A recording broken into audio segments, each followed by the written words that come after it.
Assalamualaikum warahmatullahi wabarakatuh. Perkenalkan, nama saya Dewi Susanti, NDH 27 dari kelompok 3 angkatan 3 tahun 2025. Izin menyampaikan tugas individu Listen Learn tentang penguatan hubungan kelembagaan dan transformasi organisasi digital dalam pengembangan kegemaran membaca di Kota Banjarmasin. Yang pertama, pendahuluan. Revolusi digital dan tuntutan reformasi birokrasi menuntut setiap instansi pemerintah untuk melakukan transformasi, tidak hanya dalam hal teknologi, tetapi juga dalam hubungan kelembagaan yang lebih kolaboratif, inklusif, dan adaptif. Pada Dinas Perpustakaan dan Kearsipan Kota Banjarmasin, khususnya di bidang pengembangan dan pembudayaan kegemaran membaca, perubahan tersebut sangat relevan, mengingat peran strategis bidang ini dalam membentuk masyarakat literat, cakap informasi, dan partisipatif. Transformasi menuju organisasi digital dan hubungan kelembagaan yang kuat menjadi penting karena kegiatan literasi kini tidak hanya berlangsung di ruang fisik perpustakaan, tetapi juga di dunia digital.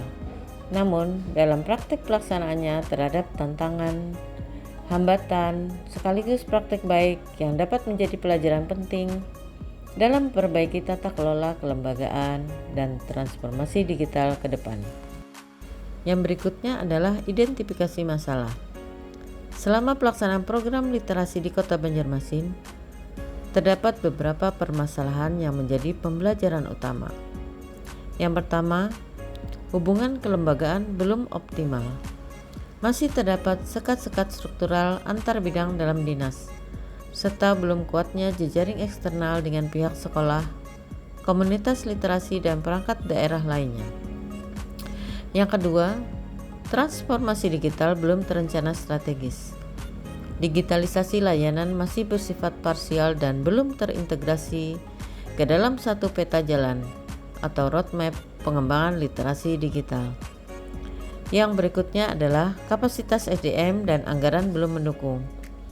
Keterbatasan kompetensi digital di kalangan staf serta belum adanya penganggaran yang spesifik untuk pengembangan sistem layanan digital literasi. Dan yang keempat adalah kepemimpinan kelembagaan belum sepenuhnya mendorong budaya inovasi digital. Inisiatif bersifat individual dan belum tertanam sebagai budaya organisasi. Yang berikutnya adalah pembelajaran atau lesson learn. Yang pertama, kelembagaan yang kuat mendorong kolaborasi literasi yang inklusif.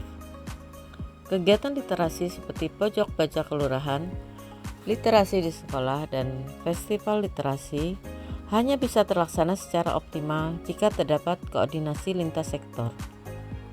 Dalam beberapa program yang berhasil, sinergi antara Dispersip, Dinas Pendidikan, kecamatan, dan komunitas lokal terbukti meningkatkan partisipasi dan dampak kegiatan. Pelajaran penting yang diambil adalah hubungan kelembagaan yang dibangun atas dasar kesamaan tujuan dan saling memperkuat mampu menciptakan ekosistem literasi yang luas dan berkelanjutan. Oleh karena itu, perlu penguatan jejaring melalui MOU, perjanjian kerjasama, forum koordinasi reguler, serta kejelasan peran masing-masing aktor dalam ekosistem literasi. Berikutnya, yang kedua adalah organisasi digital harus dibangun dengan visi transformasi jangka panjang. Digitalisasi yang selama ini dilakukan masih bersifat responsif, seperti penyediaan e-book atau webinar literasi. Namun belum ada strategi jangka panjang terkait tata kelola data, sistem manajemen informasi, serta platform layanan literasi digital yang terintegrasi. Pelajaran pentingnya adalah transformasi digital tidak cukup hanya berbasis proyek, melainkan harus dicanangkan sebagai visi organisasi.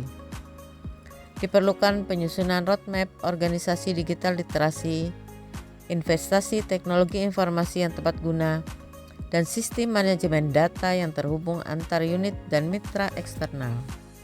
Selanjutnya, yang ketiga adalah peningkatan kompetensi digital aparatur adalah syarat mutlak.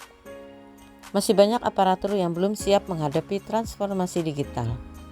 Misalnya, pengelolaan konten media sosial literasi, pengoperasian sistem informasi koleksi digital, hingga penggunaan analitik data pengunjung belum berjalan optimal karena keterbatasan SDM. Pelajaran pentingnya adalah investasi pada kompetensi SDM menjadi faktor krusial. Pelatihan internal, magang digital, serta kolaborasi dengan perguruan tinggi atau komunitas IT perlu difasilitasi secara berkelanjutan agar aparatur mampu mengimbangi laju perubahan digital. Yang keempat adalah kepemimpinan transformasional menjadi pengungkit perubahan. Dari pengalaman, kegiatan-kegiatan inovatif seperti podcast literasi lokal, akademi literasi dan gerakan membaca muncul karena adanya dukungan dan keberanian pimpinan untuk memberi ruang berinovasi. Namun, belum semua inisiatif ini dijadikan sistem atau kebijakan tetap. Pelajaran pentingnya, kepemimpinan transformasional harus hadir tidak hanya pada level kepala dinas, tetapi juga kepala bidang dan kepala seksi.